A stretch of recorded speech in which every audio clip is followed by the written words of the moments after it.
மீன் குழம்புக்கு தேவையான பொருட்கள்: அரைச்சி வச்ச மீன் குழம்புக்கு வெங்காயம், தக்காளி, மாங்காய், தேங்காய், கொஞ்சம் மீன் வந்து உப்பு, மிளகாத்தூள், மஞ்சத்தூள், இஞ்சி பூண்டு பேஸ்ட் போட்டு ஊற வச்சுருக்கேன். இப்போ எண்ணெய் ஊற்றி சீரகம் போட்டு வெங்காயத்தை வதக்கணும். சின்ன வெங்காயத்தை வதக்குங்க. இது வந்து அரைக்கிறதுக்கு, ஓகேவா?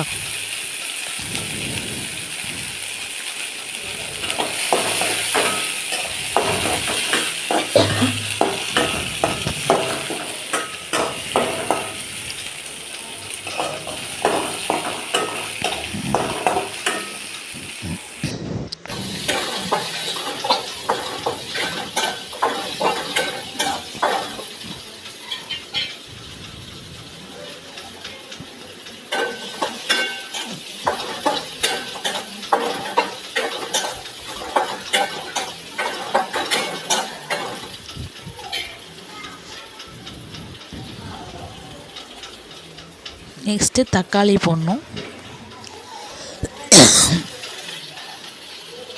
தக்காளி அரைக்கிறப்ப கூட எல்லாத்தையும் சேர்த்து அரைச்சிக்கலாம். இல்லைன்னா நீங்கள் தனியாக குழம்பு மறுபடியும் தாளிக்கும் போது வதக்கிறதுக்காக அரைச்சிக்கலாம். நான் இது கூடயே சேர்த்துடலான்னு முடிவு பண்ணி தக்காளியை எடுத்து மறுபடியும் வதக்கிக்கிட்டேன். ஃபுல் தக்காளியையும் 2 தக்காளி தான் போட்டேன். ஏன்னா புளி வந்து ஓரளவுக்கு கூட ஊற வச்சுருக்கேன். மாங்காய் வேறு போடுறோம், அதனால் குழம்பு புளிக்கக்கூடாதுன்னு 2 தக்காளி தான் போட்டேன். சரி, அரைக்கிறப்போ ஒன்றா அரைச்சிடலாமேன்னு தான் இதில் போட்டேன்.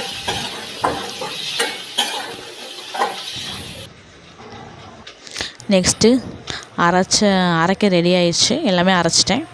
நெக்ஸ்ட்டு வந்து புளியை நல்லா கரைச்சிட்டு அரைச்ச பேஸ்ட்டை வந்து அதில் ஊற்றி குழம்புக்காக ரெடி பண்ணுறதுக்காக அரைச்ச புளி தண்ணியில் வந்து நம்மளோட அரைச்ச விழுதை சேர்க்குறேன்.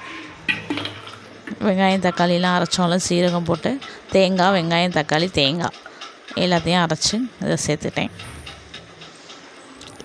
சேர்த்து நல்லா பிசைஞ்சு விட்டு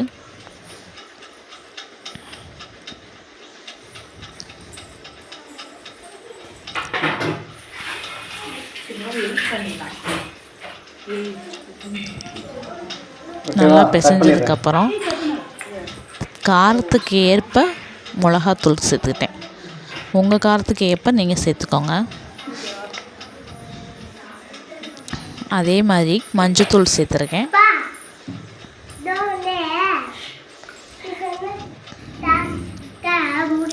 மஞ்சத்தூள் தேவையான அளவு.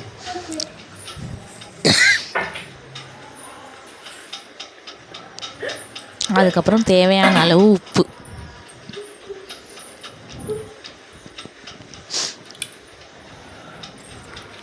உப்பு சேர்த்து நல்லா குழம்புக்காக கரைச்சி விட்டுட்டேன். இதில் கொத்தமல்லி தூள் இங்கேயே ஆட் பண்ணுறதுனா ஆட் பண்ணிடுங்க. நான் கொத்தமல்லி தூளும் அரைச்சி வச்சதில் ஆட் பண்ணுவோம். மிளகாத்தூள் எவ்வளோ அளவுக்கு போடுறோமோ 2 ஸ்பூன் மிளகாத்தூள்னால் 2 ஸ்பூன் கொத்தமல்லி தூள் அப்படி போடணும். மறுபடியும் சட்டியை வச்சுட்டேன். கடாயை வச்சுட்டு அதில் எண்ணெய் ஊற்றி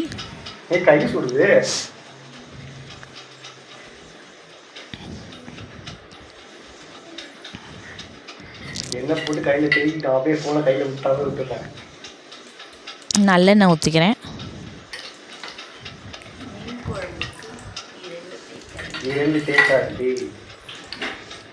தேவையான அளவு நல்லெண்ணெய் ஊற்றிக்கோங்க. ஒவ்வொருத்தர் ஹெல்த் கண்டிஷனை பொறுத்து எண்ணெய் ஊற்றிக்கலாம்.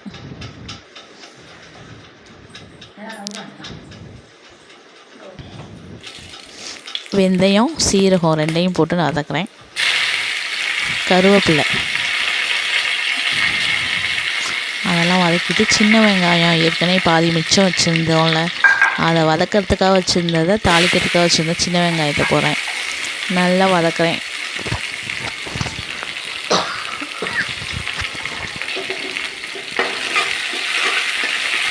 நல்லா வதக்குங்க குழம்புக்கு தாளிக்கும் போது, அப்போ தான் டேஸ்ட் நல்லாயிருக்கும்.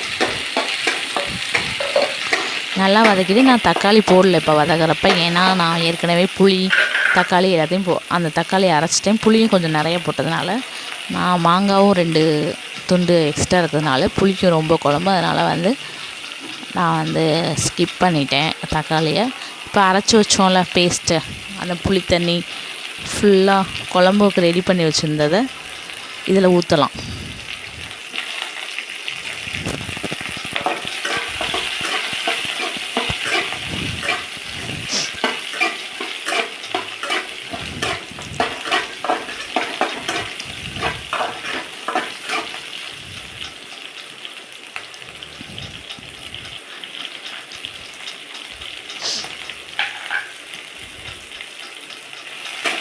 நல்லா வதக்கிட்டே இருக்கணும். அதனால கொஞ்சம் லேட் ஆகுது.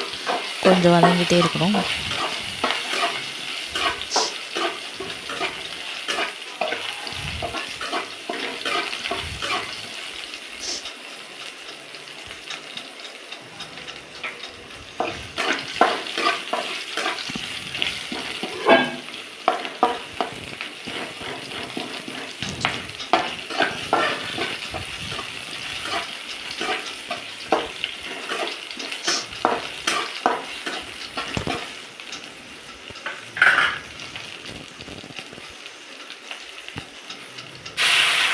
அரைச்சி வச்ச குழம்பு ஊற்றுறேன்.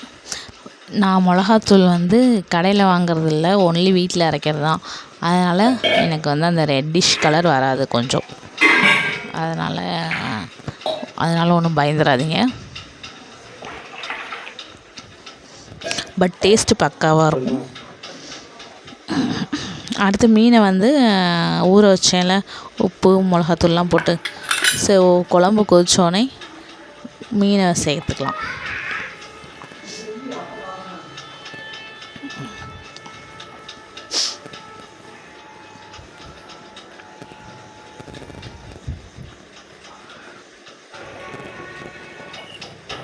மீன் வெந்தோடனே இறக்கிடலாம்.